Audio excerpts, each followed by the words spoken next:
Yang kedua, pemberian orang-orang Majus yang menggambarkan pelayanan Tuhan Yesus ke depan bagi Natal itu.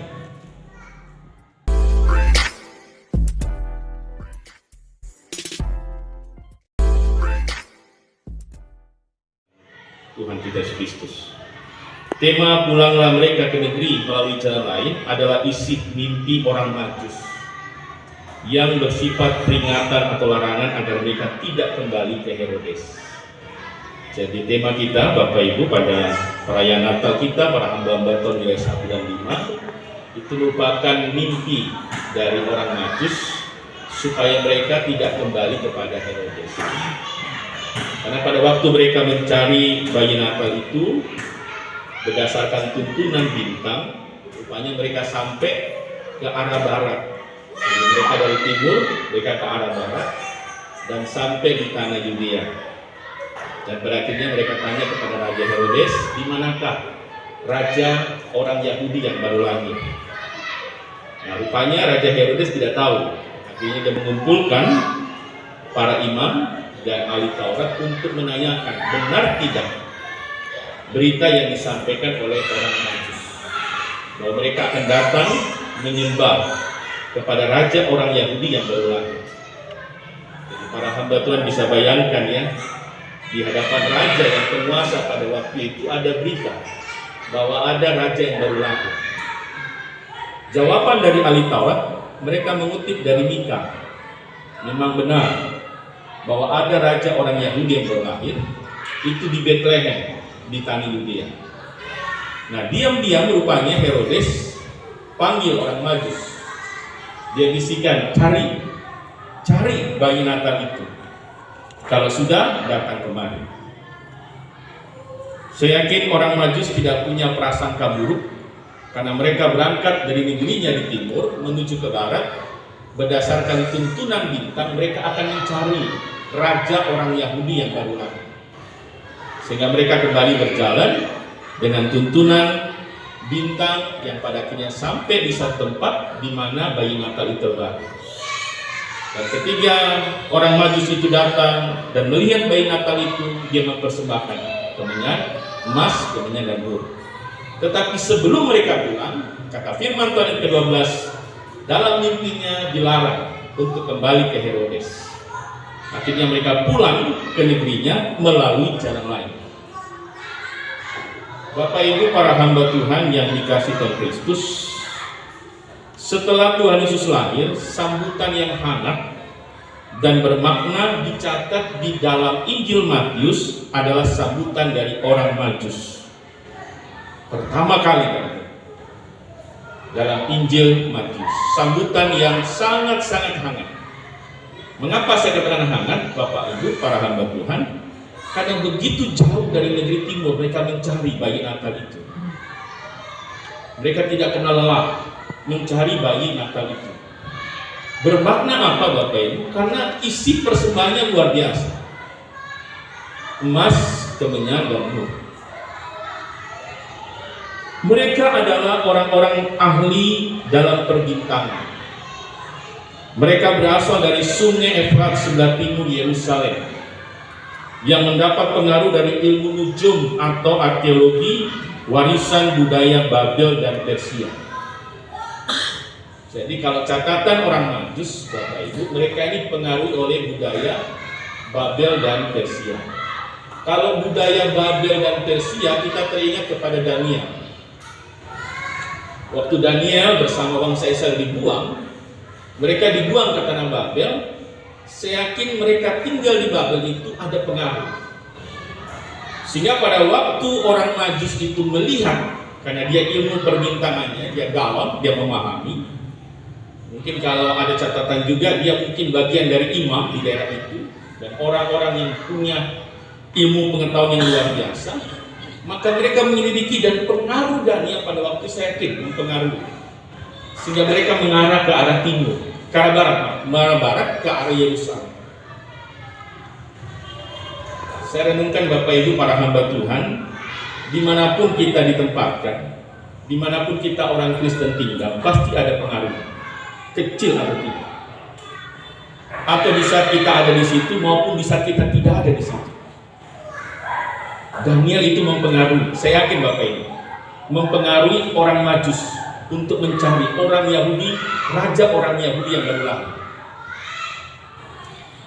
Dalam kesempatan pada hari ini Bapak Ibu, dalam persekutuan hamba Tuhan merayakan Natal dengan tema pulang mereka ke negeri melalui jalan lain dari orang-orang Majus, saya menangkap beberapa hal yang menarik dari orang-orang Majus dalam pencarian mereka untuk bertemu dengan putra Natal.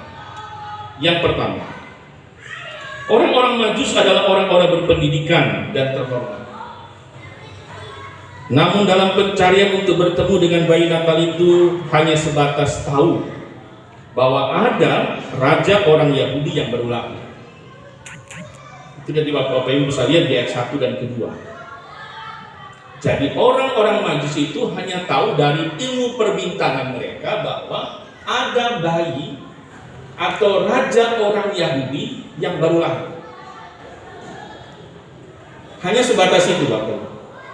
Sehingga ketika dia sampai di tanah Yudea, dia sampai di Israel, dia harus masih bertanya, di mana daerah itu? Dengan kata lain, orang Majus tidak tahu tempat yang pasti di mana bayi Natal itu terbaring. Kebudayaan manusia, Bapak Ibu, saya yakin orang Majus dipengaruhi oleh budaya, karena budaya itu berisi ilmu-ilmu dan sebagainya. Kebudayaan manusia secara menyeluruh mengarah kepada kebenaran. Jadi orang Majus itu memahami, mereka terpengaruh oleh budaya Babel dan Persia, menuntun mereka untuk mencari kebenaran, yaitu putra Natal. Tetapi mereka gagal. Di mana lokasinya? Oleh karena itu, Bapak Ibu para hamba Tuhan, kebenaran yang final harus melalui firman Tuhan. Makanya ketika ditanya oleh Raja Herodes kepada ahli Taurat dan para imam, ahli Taurat berkata, letaknya di Bethlehem tanah Yudea berdasarkan nubuatan kitab Mika. Jadi kebenaran yang hakiki final harus berada di dalam seluruh kebenaran firman Tuhan. Tanpa kebenaran firman Tuhan, manusia tidak akan pernah menemukan kebenaran yang sejati. Jadi itu yang menarik Bapak Ibu. Yang pertama, ketika saya persiapkan firman Tuhan ini dengan tema pulang mereka ke negerinya melalui jalan yang lain. Orang Majusi, orang-orang Majus, mereka tahu bahwa ada bayi yang baru lahir, raja orang Yahudi yang baru lahir. Tapi di mana persisnya tempatnya mereka tidak tahu. Tapi ketika dibacakan kitab Mika, maka akhirnya tahu di mana lokasinya bayi itu lahir, bayi itu terbaring. Jadi sekali lagi para hamba Tuhan, kebenaran yang hakiki itu hanya bisa dialami di dalam kebenaran firman Tuhan. Di luar kebenaran firman Tuhan tidak akan menemukan kebenaran, sekalipun kelihatannya seperti orang Majusi. Dia tahu ada bayi orang Yahudi yang baru lahir, raja orang Yahudi yang baru lahir. Itu yang pertama. Yang kedua, pemberian orang-orang Majus yang menggambarkan pelayanan Tuhan Yesus ke depan, bayi Natal itu. Jadi saya yakin Bapak Ibu kita sudah sering mendengar pemberiannya adalah ketika orang Majus itu bertemu dengan bayi Natal itu, dia membuka perbekalannya, dan saya yakin sudah dipersiapkan dari negerinya, dari timur, yaitu memberikan emas, kemenyan, dan mur. Satu bagian dari buku tafsiran Bapak Ibu menjelaskan kepada kita itu maknanya dalam. Oleh karena itu Bapak Ibu, di awal saya katakan Injil Matius mau memaparkan kepada kita sambutan awal pertama itu orang Majus ketika bayi Natal itu lahir. Mereka luar biasa dari timur menuju ke barat tanpa lelah mencari berdasarkan tuntunan bintang. Tapi mereka juga mempersiapkan persembahan yang menggambarkan pelayanan Yesus ke depan sebagai Allah yang menjelma jadi manusia. Emas menggambarkan kemuliaan Tuhan Yesus karena dia Allah. Walaupun dia lahir dari keluarga anak tukang kayu, tapi Alkitab menyatakan bahwa karena Roh Kuduslah maka Maria mengandung. Jadi emas melambangkan kemuliaan, kemenyan melambangkan doa. Bagaimana Tuhan Yesus terus mendoakan para muridnya. Dan sampai sekarang Bapak Ibu, para hamba Tuhan, kita bisa ada karena doa-doa Tuhan Yesus dari surga mendoakan kita, menopang kita. Kemarin saya menghadiri Natal, kata pengurus pengurus yayasan dari Palembang, sekali gayung 30 terlampaui, karena perayaan Natal itu berisi Natal, pengutusan, dan juga penutupan semester. Pada waktu pengutusan Bapak Ibu, mungkin Bapak Ibu bisa lihat di YouTube, secara pribadi saya terharu. Bagaimana ungkapan pujian dari mahasiswa tingkat 4 yang akan masuk terjun setahun. Mereka katakan pujian itu, hidup dan matiku hanya ku persembahkan kepada Tuhan. Saya melihat satu mahasiswa menangis mereka. Saya gambarkan begini Bapak Ibu, kita ini hamba Tuhan menyerahkan hidup kita mati kita hanya untuk nama Tuhan. Oleh karena itu kadang-kadang saya sering sharing sama saya, sangat tidak elok ketika jemaat memperlakukan hamba Tuhan tidak benar. Sangat tidak baik ketika hamba Tuhan diperlakukan tidak baik oleh hamba Tuhan. Bahkan ada prinsip mungkin jemaat menganggap bahwa hamba Tuhan harus menderita. Jadi Bapak Ibu, para hamba Tuhan, hidup dan matiku ku persembahkan kepada Tuhan. Walaupun hanya setahun mereka praktek. Yang terakhir, mur melambangkan karya keselamatan yang Tuhan kerjakan di kayu salib. Mur ini kan rempah-rempah untuk orang mati. Jadi kita bisa bayangkan ya, orang Majusi itu dari timur, mereka mau mencari seorang putra dari orang Yahudi yang ada raja untuk datang disembah. Dan itu bukan kebetulan. Saya yakin mereka dipersiapkan, dan saya yakin di awal saya katakan pengaruh Daniel mempengaruhi, karena Daniel dibuang ke Babel. Sehingga orang Majus itu datang membawa 3 persembahan, emas, kemenyan, dan mur. Yang ketiga, orang-orang Majus hanya terdapat dalam Injil Matius. Dari keempat Injil, Bapak Ibu, para hamba Tuhan, hanya terdapat di dalam Injil Matius. Bagi penulis Matius menjelaskan hubungan antara Yahudi dengan non-Yahudi. Ada yang menyembah Yesus itu dari orang Yahudi dan juga non-Yahudi. Salah satunya adalah orang Majusi. Oleh karena itu orang-orang Majus, saya yakin Bapak Ibu, dalam persiapan saya memahami dia dari timur, bukan orang bagian dari orang Israel. Dia adalah pribadi yang hanya mungkin sebatas Allah Tuhan untuk mempermalukan orang-orang Israel pada waktu itu.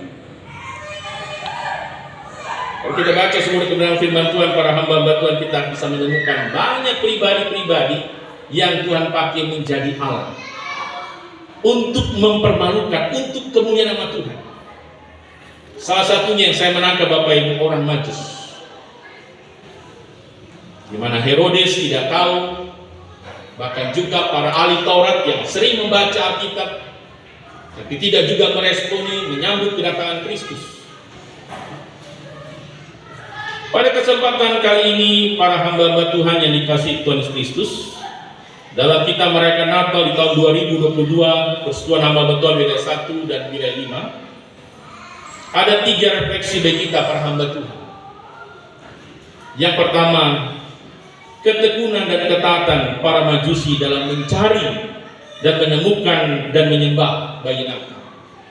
Ketekunan dan ketaatan dari orang-orang Majusi. Ketekunan orang-orang Majusi berujung pada bertemu dengan bayi Natal. Sekalipun dikatakan firman Tuhan dia menyembah ya, memang tidak dijelaskan, selanjutnya tidak ada menjelaskan. Firman Tuhan Dalam Alkitab kita tidak menjelaskan selanjutnya di mana posisi orang Majusi. Oleh karena itu saya katakan Bapak Ibu, saya secara pribadi melihat dia hanya Allah. Masalah dia menjadi orang percaya dan sebagainya memang tidak dijelaskan oleh Alkitab. Tapi ketekunannya Bapak Ibu para hamba Tuhan, akhirnya dia menemukan bayi Natal itu. Walaupun harus menempuh berkilo-kilometer jauhnya dari timur menuju ke barat. Bahkan juga menggemparkan istana Herodes. Jadi ketekunan daripada orang Majusi itu menggemparkan istana, seisi istana Herodes. Wow. Ya, saya yakin Bapak Ibu para hamba Tuhan, ketekunan kita bisa menggemparkan jemaat di mana kita melayani. Jadi tidak sia-sia Bapak Ibu kalau kita tekun mencari Yesus, belajar firman Tuhan. Berdasarkan tema pada kali ini, tema ini mengarah kepada kita, ketaatan orang-orang Majusi harus dibayar mahal. Di mana Herodes marah, yang pada akhirnya bayi yang seusia Tuhan Yesus harus dibunuh, menggenapi nubuatan dalam perjanjian lama.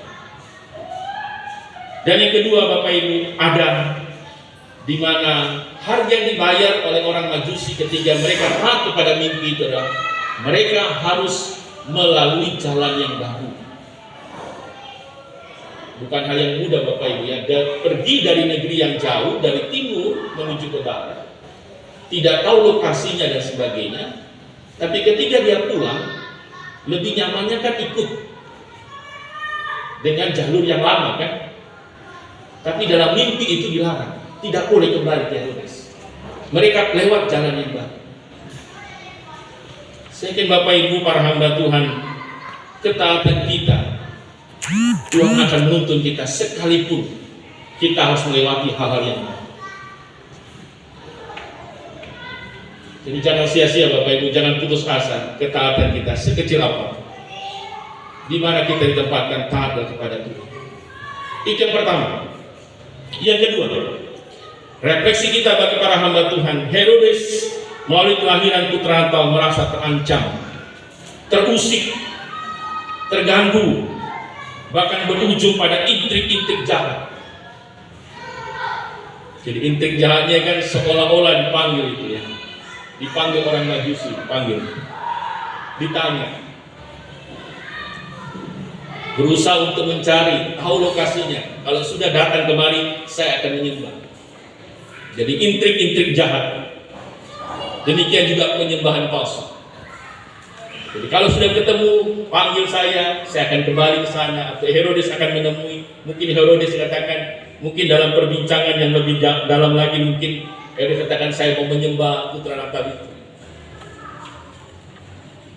Sekali lagi Bapak Ibu para hamba Tuhan, yang kedua yang menjadi refleksi kita, bagaimana kita sebagai seorang hamba Tuhan, pemimpin. Biarlah kelahiran putra Natal itu bukan mengganggu, mengancam kita.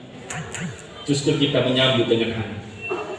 Yang ketiga, imam, kepala dan ahli Taurat tekun memiliki firman Tuhan, tapi tidak ada kepekaan rohani. Jadi refleksi yang ketiga Bapak Ibu, ahli Taurat yang tekun belajar Taurat, bahkan saya yakin dia hafal Taurat. Makanya ketika ditanya oleh Herodes di mana raja orang Yahudi yang baru lahir itu, tidak lama-lama Bapak Ibu para hamba Tuhan, ahli Taurat langsung jawab, di tanah Yudea, di Bethlehem. Tidak berhari-hari, tapi dia langsung tahu. Tapi Alkitab mencatat tidak ada kepekaan rohani di dalam diri ahli Taurat. Bapak Ibu yang Kristus, pengetahuan yang tidak dinyatakan dalam hidup bukanlah pengetahuan dari Alkitab. Refleksi hidup kita Bapak Ibu bagi hamba Tuhan, kita tahu kebenaran. Tapi pertanyaannya Bapak Ibu, kalau kita tidak terapkan dalam pelayanan kehidupan kita, pengetahuan itu bukan berdasar dari Alkitab. Orang Majusi saja Bapak Ibu, dia belajar bintang, dia datang untuk mau menyembah putra Natal. Tapi yang tahu kebenaran, lokasinya jelas ada di Mika, kitab Nubuat apa, kitab Mika. tapi tidak ada kepekaan rohani, tidak menyambut putra Natal itu. Mari Bapak Ibu, para hamba-hamba Tuhan, baik saya maupun Bapak Ibu, kita tahu kebenaran. Mari kita terapkan dalam kehidupan kita sebagai wujud bahwa pengetahuan itu berasal dari firman Tuhan, bukan berdasarkan intrik-intrik kita, bukan berdasarkan kemauan kita, bukan berdasarkan akal-akal kita untuk mencari kesenangan kita. Sekali lagi Bapak Ibu para hamba Tuhan, tema kita pada hari ini, pulang mereka ke negerinya melalui jalan lain. Biarlah refleksi ini memberkati Bapak Ibu, supaya kita menjadi hamba-hamba Tuhan yang lebih daripada orang Majusi. Orang Majusi aja digolongkan sebagai orang kafir karena dia berasal dari arah timur, Persia, lebih tepatnya yang sekarang Iran. Tapi dia tekun dan taat. Mari Bapak Ibu, kita adalah pribadi yang sudah dipilih, diperlengkapi oleh Tuhan, punya jabatan di setiap gereja kita, menjadi gembala sidang, menjadi para pelayan. Biarlah kita melihat, memahami kebenaran firman Tuhan yang kita lakukan, supaya nama Tuhan dipermuliakan. Mari Bapak Ibu kita berdoa.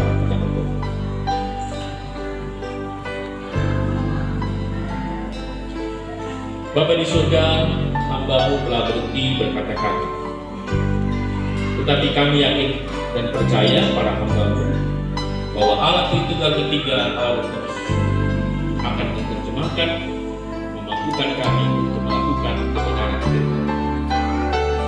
Kalau kami berkaca dari orang-orang manusia yang datang dengan begitu luar biasanya dari timur menuju barat untuk mencari putra Natal, pada akhirnya mereka menemukan ketaatan mereka dan kebutuhan mereka yang ingin mendorong kami para hamba-Mu di wilayah 1 dan 5 akan secara simbolis untuk kami sungguh-sungguh taat dan tekun pelajari Alkitab, bukan berarti Tuhan, sehingga akhir hidup kami hanya untuk memperjuangkan. Bila dari tempat ini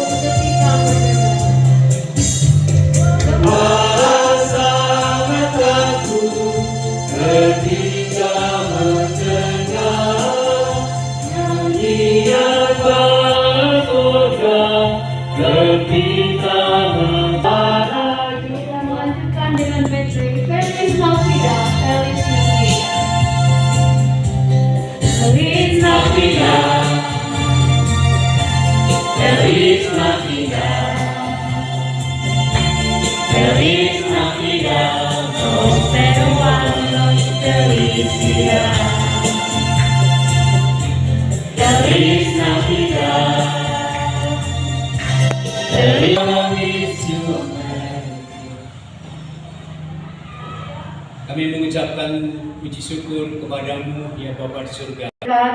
Yang disampaikan oleh Pendeta Frans Suji, kita mengangkat pujian Ajaiblah Anugerah Yesus.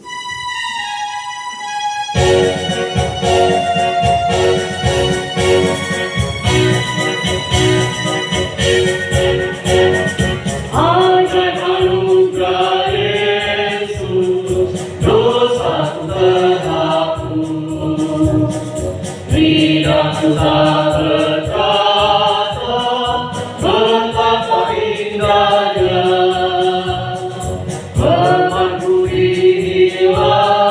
Arahkanlah hatimu kepada Tuhan dan terimalah berkat dari Tuhan. Kasih karunia dan damai sejahtera dari Allah Bapa, dari Tuhan Yesus Kristus, di dalam persekutuan dengan Roh Kudus, menyertai kita sekalian, sekarang sampai selama-lamanya. Amin.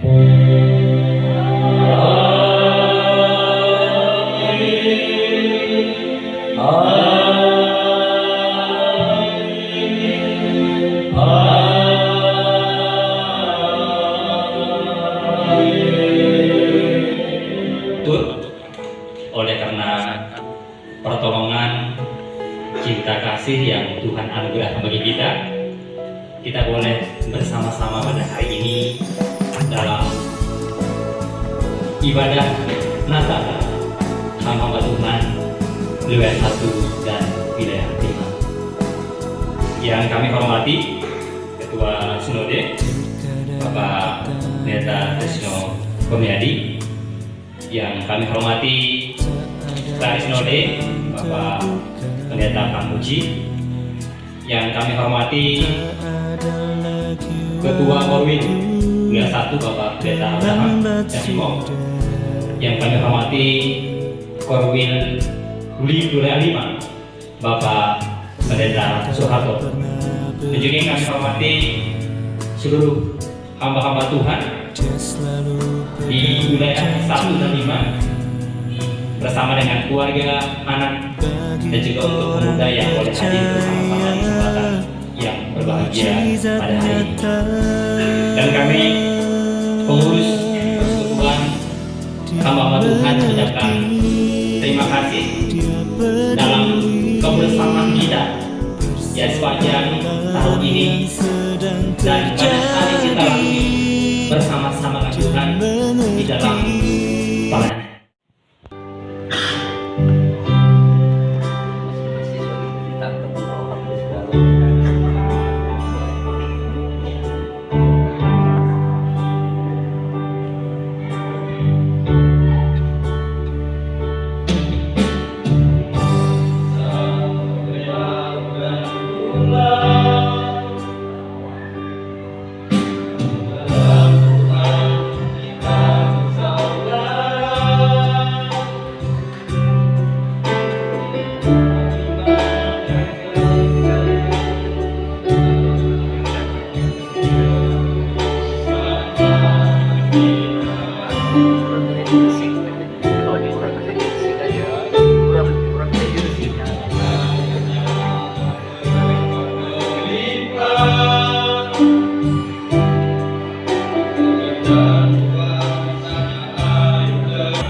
Sudah terlalu jelas.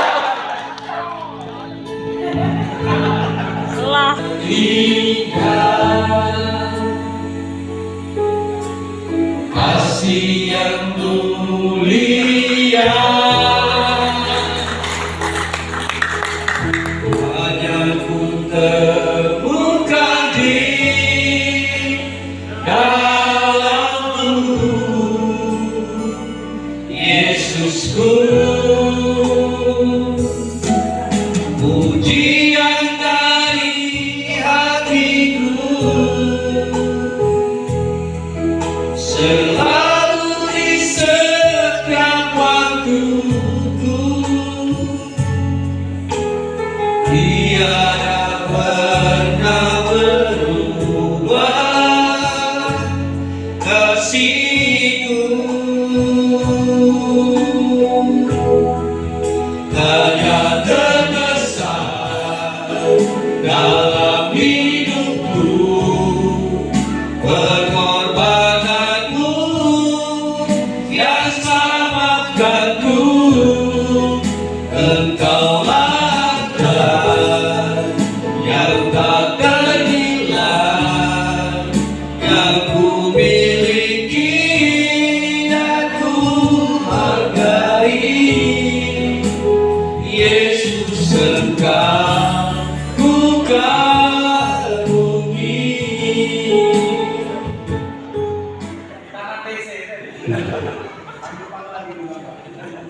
Soli Deo Gloria, segala kemuliaannya bagi Allah. Nah, rekan-rekan sekerja wilayah 1 dan wilayah 5 yang pertama, tentu kami dari Majelis Sinode mengapresiasi kegiatan Natal bersama hamba Tuhan di wilayah 1 dan wilayah 5 ini. Dan tentunya dalam kesempatan ini kami dari Majelis Sinode mengucapkan selamat Natal dan selamat menyongsong tahun baru 2023. Selamat Hari Natal dari kami mewakili hamba Tuhan GKII. Dadah. Selamat Hari Natal dari kami mewakili hamba Tuhan GKII. Dadah.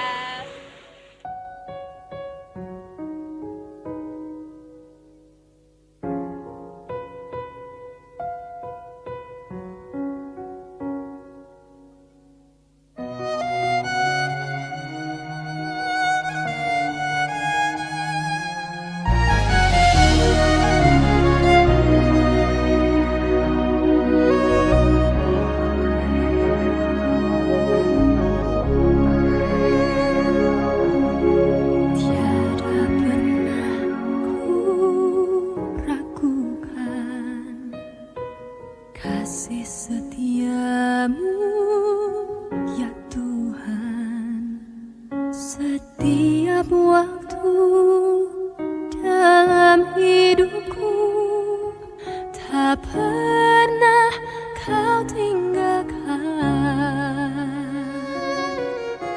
Meski langit tampak suram, awan gelap pun menghadang, hadapi badai, lewati gelombang, tak pernah kau tinggalkan diriku.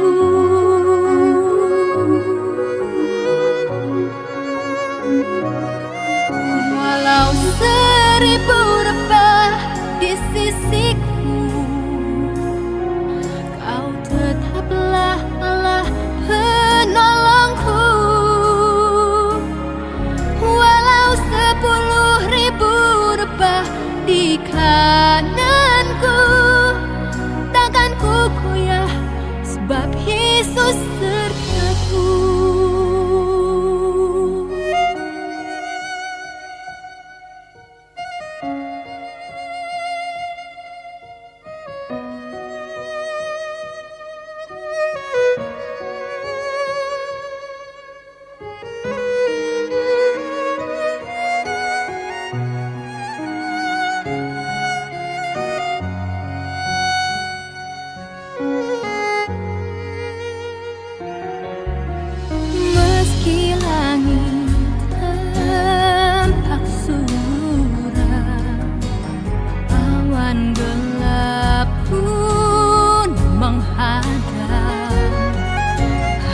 hadapi badai.